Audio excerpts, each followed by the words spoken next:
किसान भाइयों नमस्कार।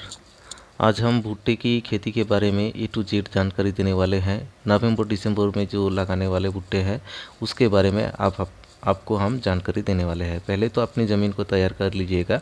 वेस्ट डिकम्पोजर के साथ 2 से 3 बार आप अपनी ज़मीन में वेस्ट डिकम्पोजर को स्प्रे कर लीजिएगा, अपनी नमी को बरकरार रखते हुए।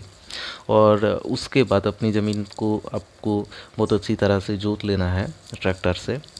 और जोतने के बाद स्पेशल डोज में आपको डीएपी, एमओपी, सागरिका दानेदार जो होता है और कार्बोफुरन, इसको आप यूज़ कर लेना है।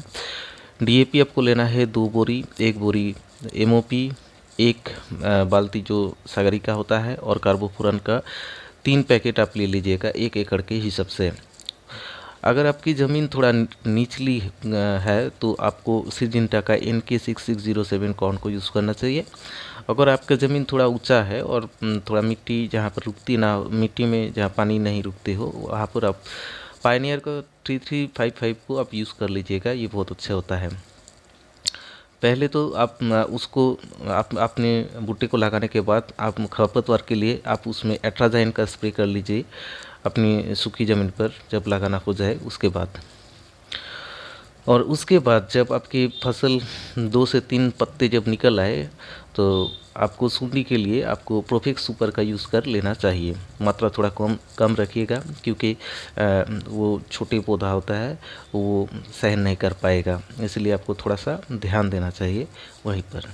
उसके बाद पहली जो आप खाद देंगे उसमें आप 10-26-26 का जो 10-26-26 और यूरिया, ये आप यूरिया आप 3 बैग ले लीजिए, 2 बैग आप 10-26-26 ले लीजिए, और 1 बाल्टी आपको सागरिका जो दानेदार होता है वो ले लेना चाहिए, और 1 बोरी आपको एमओपी फिर से दे देना चाहिए अपनी ज़मीन। उसके बाद अपनी ज़मीन को आपको पानी दे देना है। और उसके बाद जब आप देखेंगे कि आपकी पौधा से थोड़ा बहुत फूल निकल आए हैं तो उस समय फिर से आपको यूरिया का यूज़ कर लेना है। और यूरिया का यूज़ आपको 3 बैग पर एकड़ के हिसाब से कर लेना है। भुट्टे में सिंचाई के बारे में बात करें तो आपको अपनी मिट्टी के हिसाब से नमी को देखते हुए आपको सिंचाई कर लेनी चाहिए।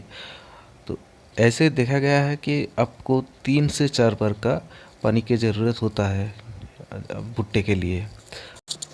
आशा करते हैं ये जानकारी आपको अच्छा लगा होगा। धन्यवाद।